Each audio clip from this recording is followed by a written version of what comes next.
This podcast is supported by listeners like you. We're grateful for your tax-deductible donation at newthoughtphilly.org or the link in the episode description. A practical prayer is a prayer that works. These discussions between Reverend Bill Marchioni and Carol Lawrence dive into the details of how it works and how to work it. Reverend Bill is a New Thought minister and the author of Practical Prayer for Real Results. Your new life begins with a new thought.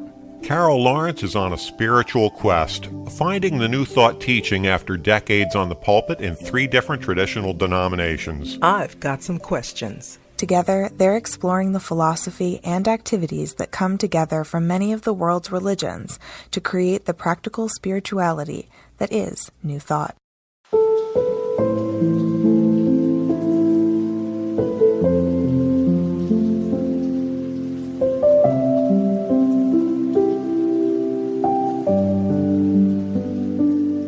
Welcome to the Practical Prayer Podcast. I'm Carol, here with Reverend Dr. Bill Marchioni.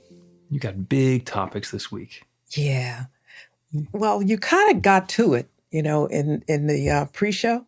Well, yeah, but we get to do it again. Pretend I didn't say anything, and then you introduce the topic or topics as you would like, and then we'll take it from there. So here's the part that might tie a little bit of it together that I forgot to talk about, forgot to mention.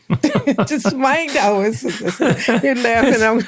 You're reminding me of the sitcoms where they're trying to defuse a bomb, and it says, cut the red wire, but first cut the blue wire. Almost. So here's the thing. Like now, science and religion are beginning to agree. Well, to me, they always did. Always, no matter, even when I was on the most traditional side of the street, I always thought that there was a point or an intersection of science and religion. But nobody liked it. I couldn't prove it. So, I let it rest. Now it's a thing. And it's just making total sense. However, there's still that points that I don't want to say don't agree. I think they agree. We just need to understand how. Mm-hmm. So from that, it's the Big Bang. And I mentioned to you that I do not understand it in detail. I understand it like anybody else who went to class and did their homework and paid attention. I got about that much information from the Big Bang, but also the creation story, the 7 days. So the Big Bang seems like this mass chaos of something that just happened and, confetti and creation just happened how it happened, as opposed to the creation story in the scriptures. Everything was very orderly, happened, 1, 2, 3. So since I know that there's a point at which there is agreement, I'm trying to find it. Okay. I think the first part is the perspective from which the story is being told. Now, we will talk more about the Big Bang and what that means and what the physicists say about it. And by the way, in the opening line of The Science of Mind, Ernest Holmes, closing in on 100 years ago, wrote, "We all look forward to the day when science and religion will walk hand in hand into the future." And that was in 1938. So, and he was right. I mean, he was a contemporary with some of the big physicists and the people who were doing all that theoretical work. And they were starting to talk about quantum physics then. And that continues to be what he's talking about. The idea of how the story is told. We just had new neighbors move in next door. And the story of them and their new house is very different than the story of the first people who moved into that house in 1950. Because in 1950, the story included clear-cutting the lot and bulldozers and concrete foundations and production and construction schedules and so forth, and then eventually included putting furniture in the place. The new people story doesn't include any of that construction stuff. It includes shopping and and negotiating and then hiring a moving company. So their creation story is different than the creation story. And the the creation story in the Bible, in the beginning there was darkness and void, and God said, let there be light. That takes place about 6,000 years ago, if we are following those timelines. Well, the Big Bang could have been 14.2 billion years ago, and we only think that based on Newtonian physics because that's how far back we can see. There's no light that has been traveling more than 14.2 billion years that we can see.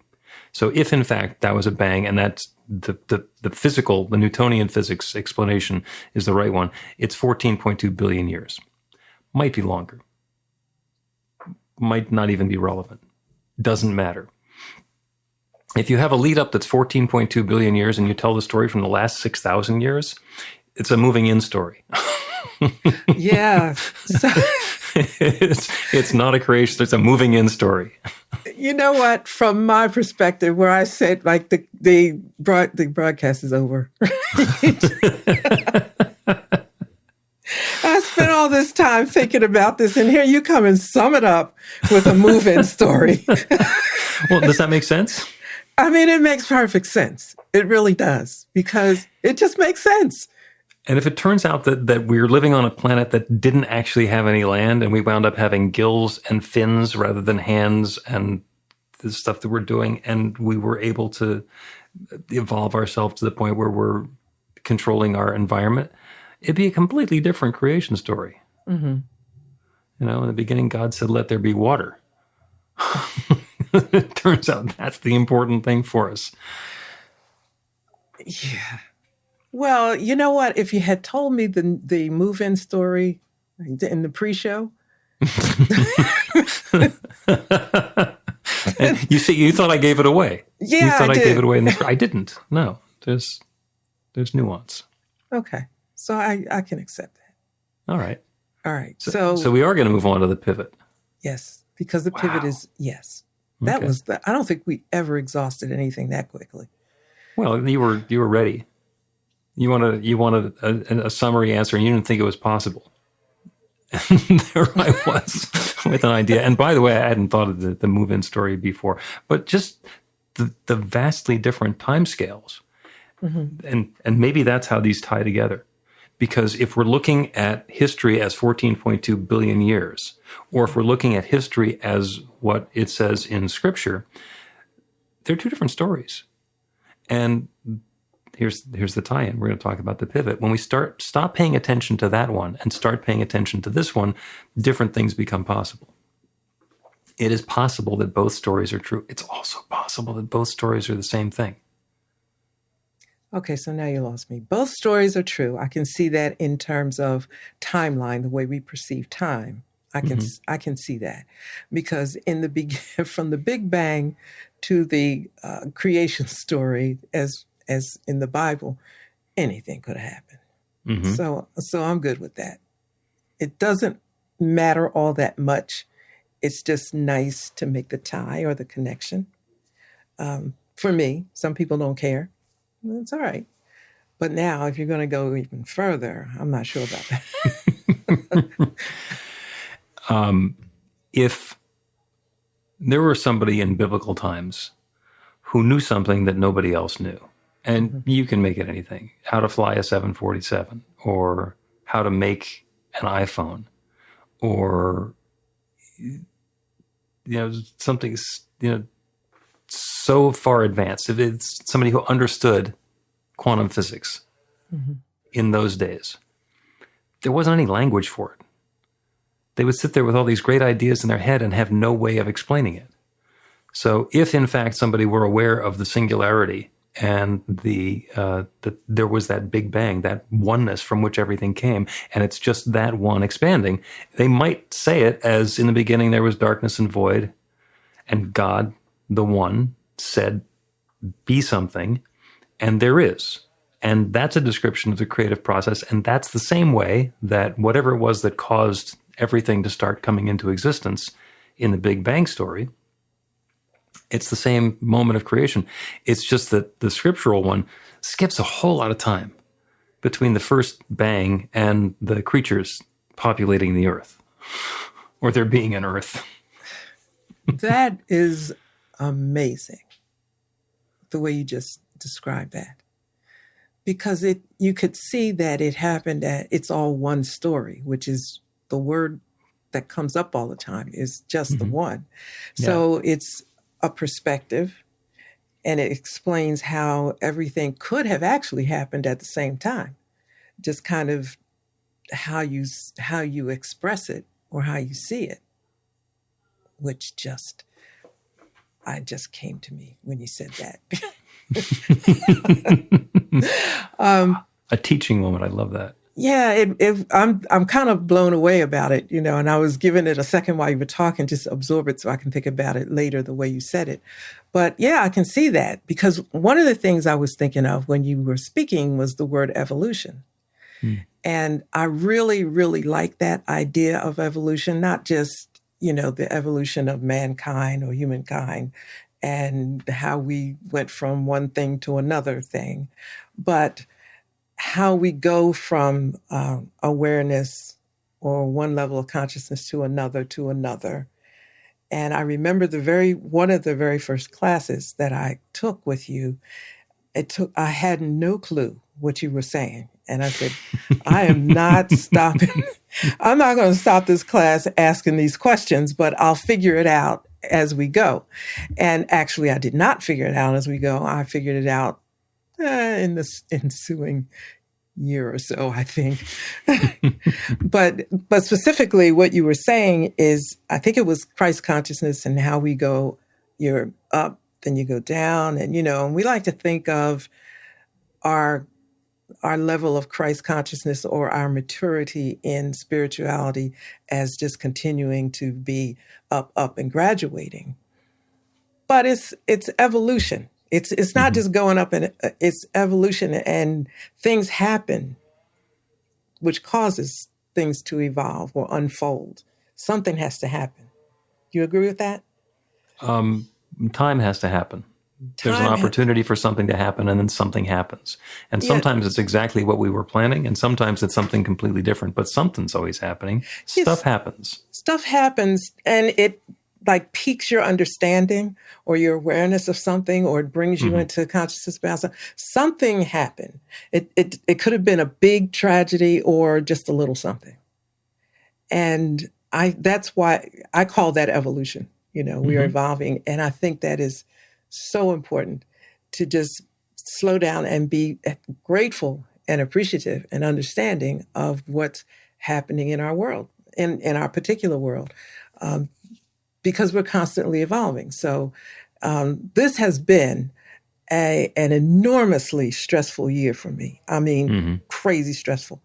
And I can't think I was trying to say, has this been the worst year you've been through, the most, stressful year?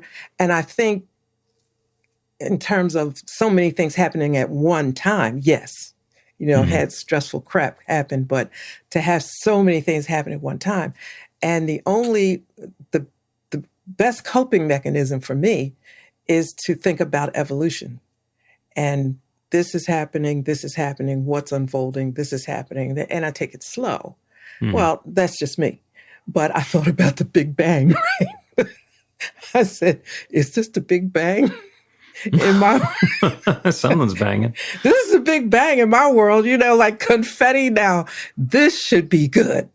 Because in the end, God said it's all good, right? So, well, yeah. When we get to the very end of the last 6,000 years of the story, everything is going along in a relatively understandable way. And oh, by the way, people who think that there's no such thing as evolution, there have been some changes in society since the stories that are told in the Bible. Things are different. The way that we interact and the way that we move around, the way that we communicate, the things that we're involved in. There's a lot of stuff that's different. And it's been a change on top of another change on top of another change. And that is evolution. Yeah. The changes make things possible. But I think that's a really good way, a sensible way to look at it. Because then it's like, this isn't just happening. Things are happening, yes, but it's not happening to me. This is an unfoldment of many kinds. And I always like to make sense of everything, stop, look at it, make sense. But then there's so much happening, I can't make sense of it all. So I had to take a different perspective, a different track and say, no, wait a minute. This is not the evolution of one thing. It's an evolution of a complete picture. Right. Because while it would be possible to fly a 747 in biblical times, it would take some very convenient geography in order to be able to land it. And it would not have been possible to refuel it. Yeah. It's so much. It takes so much and so many, which is another thing of mine, is to appreciate the differences among us. Not the obvious difference that people look at and get all freaked out about, but I'm talking about our gifts, what we bring to the world, and how each is so important in the evolution of the very next thing. Somebody has to know how to do this and this and this in order for us to have these electric cars that are going to be the norm pretty soon, and other things, So it's, when you look at it and take it slow, evolution is a wonderful thing, but it needs everybody and every gift. Yeah, and there's another pivot story in there. Let's take a break, and then when we continue, we will pivot from the Big Bang to the pivot. To the pivot.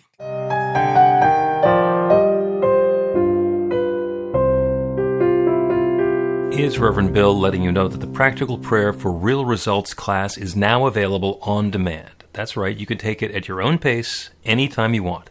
All of the information is at bethelight.com. That's b-the-light.com. You know where to find that stuff. The class is 5 lessons, broken down into 18 modules, and you can take them at whatever pace is comfortable for you. As you work through the process, it starts out with the theory, goes into the practice, there are experiential activities and exercises, and at the end of the program, you will wind up with an understanding of how practical prayer works, and a practical prayer for yourself that will work to create transformation in your life. And as you know, it works for everything. Take a look at the class online at bethelight.com. There's a sample lesson so you can see how the class is going to work for you, and then dive in. The great news is it's on sale now. You can register and save $20 off of the regular price. I'm looking forward to seeing you in class.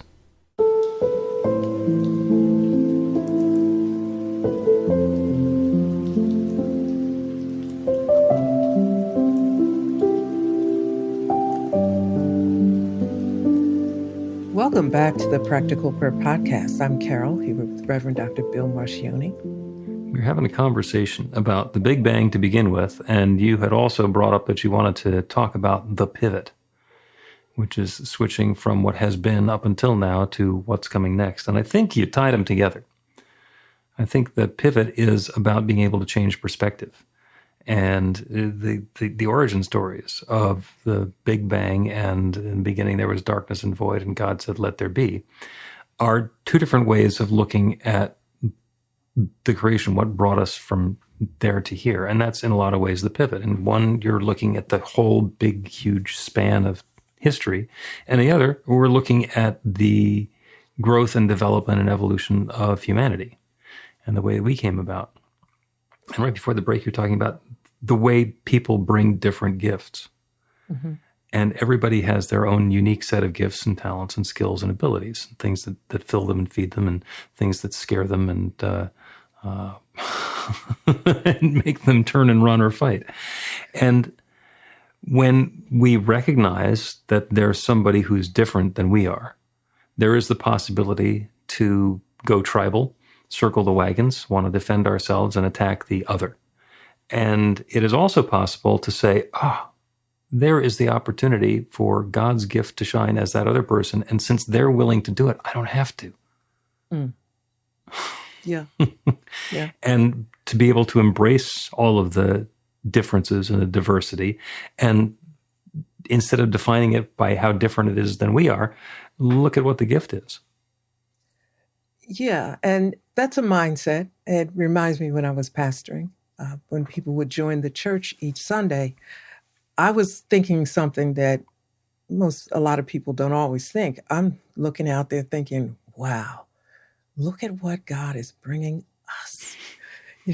Wonder what they have. And then I think it must be something that's being planned ahead because they're here and they're bringing something that we don't have. And I used to really get into that. But so maybe I was into it by myself sometime. But I really believe that. Yeah, there's a brand new possibilities walking and sitting down in front of you all the time. Right. And if we start with judgment and say, well, how different is this than what I'm used to? And is this what I wanted? Then we lose the possibility of finding out where the gift is. Yeah. How about it's going to be different than what you're used to, right? Do you really want it to be the same? Listen, I got to tell you the same story. I was pastoring a church, and I think I was out for 2 weeks or something. And I came back, and they changed all of the drapes and curtains in the fellowship hall. And they were so excited. And the excitement you wouldn't imagine. And they said, did you see it? And I'm thinking, I didn't see it, right? So I quick made an excuse and went downstairs and I looked at it. The new ones were exactly the same as the old ones. Color, everything. They just replaced them. And I thought, that's not how new goes. So, when you said that, I thought about it. You have to be open for like new. At least they were burgundy. At least you could have got gray or something, something. Or blue or something. Yeah. So. Yeah. When you replace a curtain with another curtain that's just like it, it's okay if it's a shower curtain because you replace the one with the mold and the mildew with the fresh new one, and it's got that vinyl smell to it. But that's about it. That's about it. That's about it. So I had to come up with an excitement that wasn't real. Wow, those are burgundy. Oh, I just, and I did it really. I did a really good job. But I got to the car and I'm like, oh my God, this is not change. So that's how the pivot. I think a lot about pivot because I've been at the point of pivot a lot, right? And I'm going to say specifically, since I've been studying with you became my teacher because you use that word and you even use it in the prayer often. And I'm thinking, pivot. Okay, so I got to pivot like to what? You would say from, what was here to here. It takes a little work, a little energy, a little thought, but you can't skip it, right? It's like a pivotal point that makes this is the point that if you don't make that pivot, it's not going to work. Right. Yeah. Right. And we can stretch it out a little bit. The description is from my friend Robert D. McDonald, who has 4 questions. And the first 3 are crucial to the pivot. The first question is, are you happy with the experience of life that you're having now? Yes or no? It's a really simple question. It's a yes or no question. If you answer yes, then you're done. You don't need to change anything because it's going along just fine. If the answer is no, then you go to question number 2, which is what experience of life do I want to be having instead? That's the pivot. As we're, I've been feeling, am I happy with my life as it is? No, I've been really lonely. So the answer is no. Okay, what do you want to have instead? Well, I want to have a life partner. I want to have a friend. I want to be part of a mahjong group. Whatever that looks like for you, then you can say that's what you want to have instead. And that sets us up for the third question is once you have it, how will you know that you have it? And that quantifies it, and it keeps you from getting into those stuff. I want to be happy. Okay, well, once you're happy, how will you know you're happy? Because you know what? On a scale of happy to unhappy, all of us have a little bit of happy, even on our unhappiest days. So the idea is to very clearly identify, once you have it, how will you know you have it? Yeah. And those are the 3 important ones. And then the 4th question, which turns into a whole spiritual practice, is what's keeping you from having it now? So, and that dives deep into psychological issues and barriers and resistance, and there's going to be forgiveness and surrender and allowing and opening. So there's a lot of meat in the fourth one. Mm-hmm. But the first three are all about the intentionality and our experience and getting into the pivot. Wow, that's a whole section all by itself. A whole body of work or energy work by itself. Yep. And that's the pivot. And the term that we can use as we pivot, as we're describing a story and telling a tale of woe about things that have not gone the way that we want them to go, or how people have done us wrong, or how we've been victimized by circumstances, or whatever, up until now. Mm-hmm. You know, I'm not good with money up until now. I haven't been able to stop drinking up until now. I've had a problem with my weight up until now. And that lets us go through that process. Okay, what's the experience I want to be having instead? And we live in a universe where the creative power that creates everything is always saying yes. It only has one answer. It says yes. And if I say I don't want to be lonely, it hears lonely and says yes. Because that's all it's got to go with. Mm-hmm. We're defining our experience by what we don't like. And since that's the only description that we have, that's what it's going to say yes to. What does not lonely look like? Because it could look different. It could look like a huge family reunion. It could look like one other person who may or may not be of the opposite sex.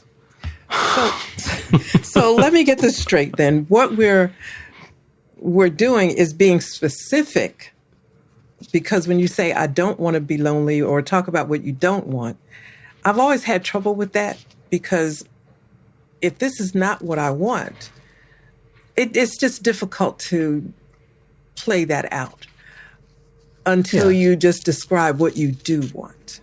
You know?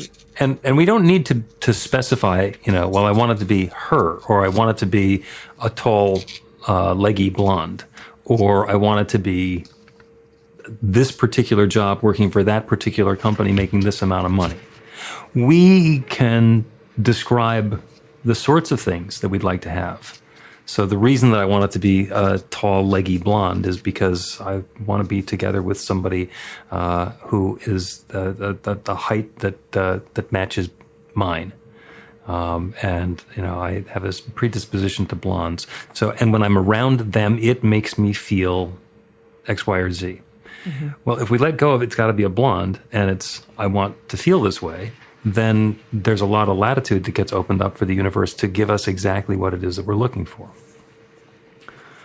I have a friend who wanted a relationship, and he didn't have one, and he did a very specific exercise where he made a list, and he's very detail-oriented. The list was 3 pages long of what he was looking for in a life partner, and his wife, they've been married for years and years and years now, wrote a similar list, and in their 3-page long lists, there's, I think he was thinking of a blonde, and she's got dark hair, and he was thinking about somebody who's short and she's tall. But other than that, everything on the list matched up. Everything on the list matched up. And he doesn't now care what color her hair is, because they are deliriously happy together, and all he wants to do is be with her and be able to do what he can to make her happy, because that makes him happy. Mm-hmm. That's the important part of the relationship. That's what's on the list. And by having that 3 pages of stuff, there's a lot of room for that goodness to show up. And that happens in so many different ways. Yeah, that's a maturity, though, to know that what's important and what isn't. I don't think you know that until you start making the list. Right. Well, I told you the story about my daughter when she was going to college, and actually she was about to graduate from Temple with a journalism degree, and she had one class left to go. And we said, well, where do you want to live and what do you want to do? She says, I don't know, but I don't want to live in Philadelphia, and I don't want to have anything to do with journalism, and I'm nothing involved in showbiz. And she grew up in this teaching, so she knows the power of intentionality. And within weeks, she'd been contacted by a guy who was starting a TV show based on the arts, in Philadelphia. And he'd been reading her writing for 2 years, and he recruited her. And she spent 6 years working on his arts journalism project in Philadelphia. And loved it. Mm-hmm. But that was all she said. Philadelphia, arts, journalism. So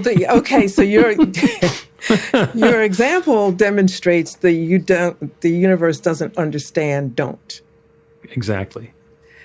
And if she wanted to have something different, then she would have had to say Midwest, or at the beach, or in the mountains, or high altitude, or some career field. I want to get into auto mechanics,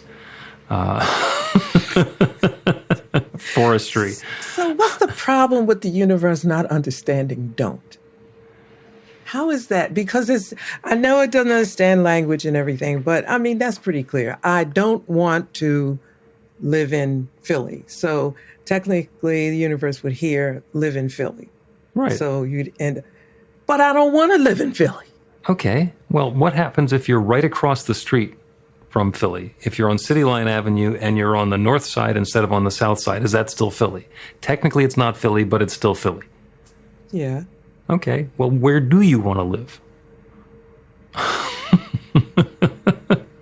Because you can move into the suburbs, and it's very difficult to rule out all of the possibilities in an infinite universe. I don't want to live in Philly. Okay, so that leaves me an entire universe, and that's even just narrow it down to land on planet Earth. There's still an awful lot of them. So is it the idea of Philly? Is it the flavor of Philly? Is it someplace that has ever been named the city of brotherly love? I get it. I really do. I really do get it. It's just that my friends and I often talk about this. It's a lot of work. You have to be specific because, okay, this is what we say. God gets it wrong. Spirit, and we're talking to spirit in our little, lunch or whatever. Listen, you're not listening to this because this conversation is not for you because you usually get it wrong. So we'll talk about something else. But it feels like that. Like you got to be so specific. Yeah. And that's kind of... And I have this experience with my family. So we decide we're going to go out to dinner. And they say, well, where do you want to go? I say, well, I don't want to go to Chinese food. It's like, I didn't say, where do you not want to go? I said, where do you want to go? Because if you're going to rule out every cuisine and every restaurant within 50 miles, it's going to take a long time. How about if you give me three places that would be okay? Okay. Okay. And then we can get to yes. And by the time you give me 3 of them, and they're all 3 are Italian restaurants, then I got a pretty good idea of what's going to make you happy. Yeah, I got you. Okay, all right. You and those stories. Yeah. Pulls them right together. Got it. Yeah. It's once you have it, how will you know that you have it? Well, because I will be full of meatballs.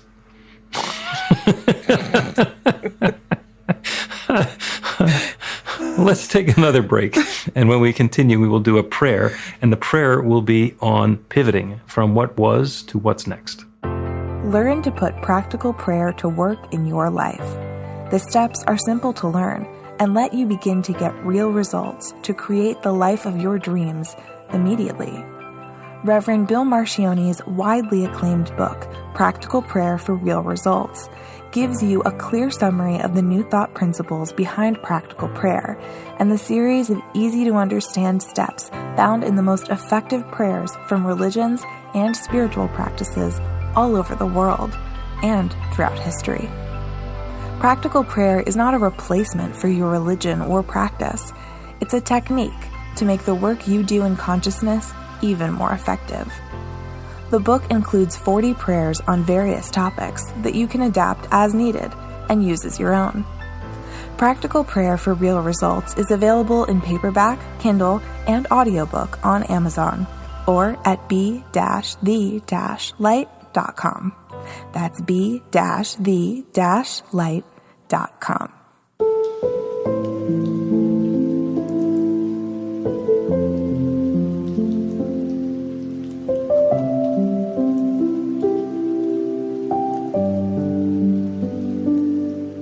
Welcome back to the Practical Prayer Podcast. I'm Carol, here with Reverend Dr. Bill Marcioni, and it is prayer time. It is prayer time, and we're going to do the Mad Lib style prayer. Everything was going along blank, and then suddenly blank. And then suddenly is the pivot. There is the possibility for the next piece of the story to not be like the previous piece of the story.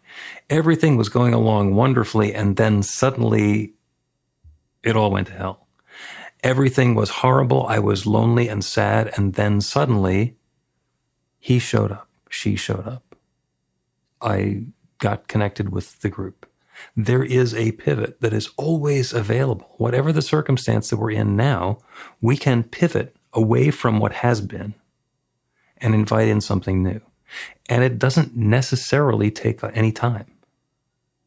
Transformation can happen instantaneously. If we're thinking, oh, well, I've been lonely and I want to find somebody, so I'm going to have to do this work on myself so that I can become deservable and worthy of having a relationship, and then I'm going to have to go to all of these places where people might be hanging out. People often think that they need to go to bars to meet people, but then the people you meet at bars and people who hang around at bars. So there's the whole process of it's going to take me some period of time before that can happen. And then when all the pieces come together, I can do that.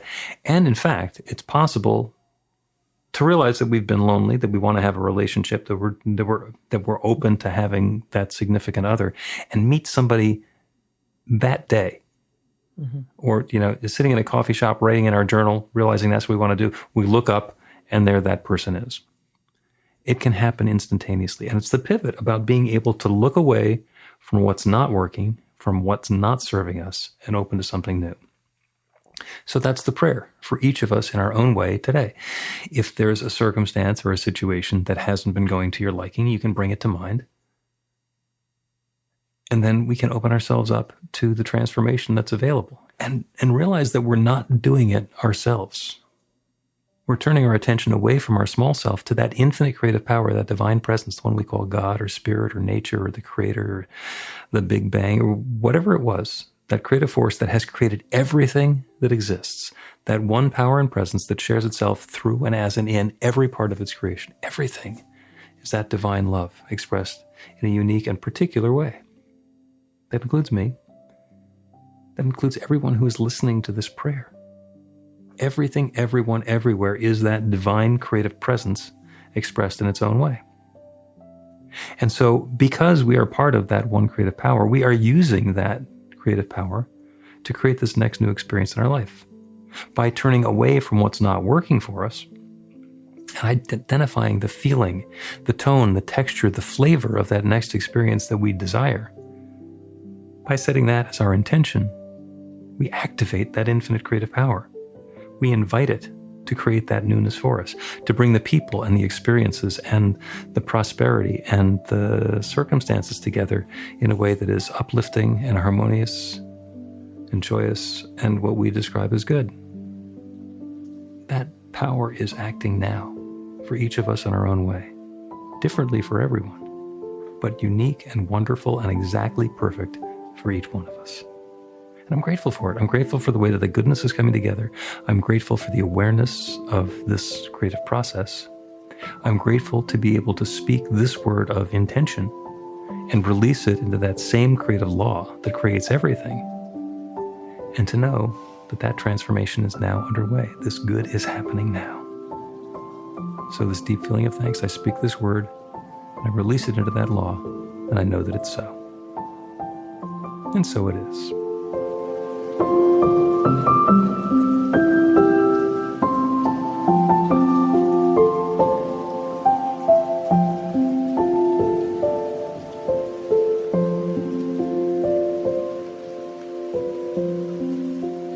The Practical Prayer Podcast with Reverend Bill Marcioni and Carol Lawrence is a production of BeTheLight.com. be-the-light.com. Where you can find more information about practical prayer for real results. Our theme is by Music of Wisdom.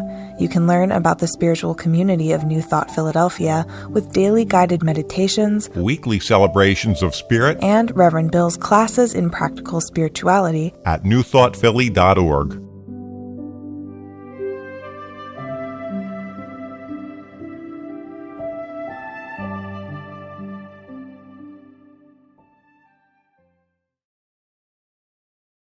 This podcast is supported by listeners like you. We're grateful for your tax-deductible donation at newthoughtphilly.org or the link in the episode description.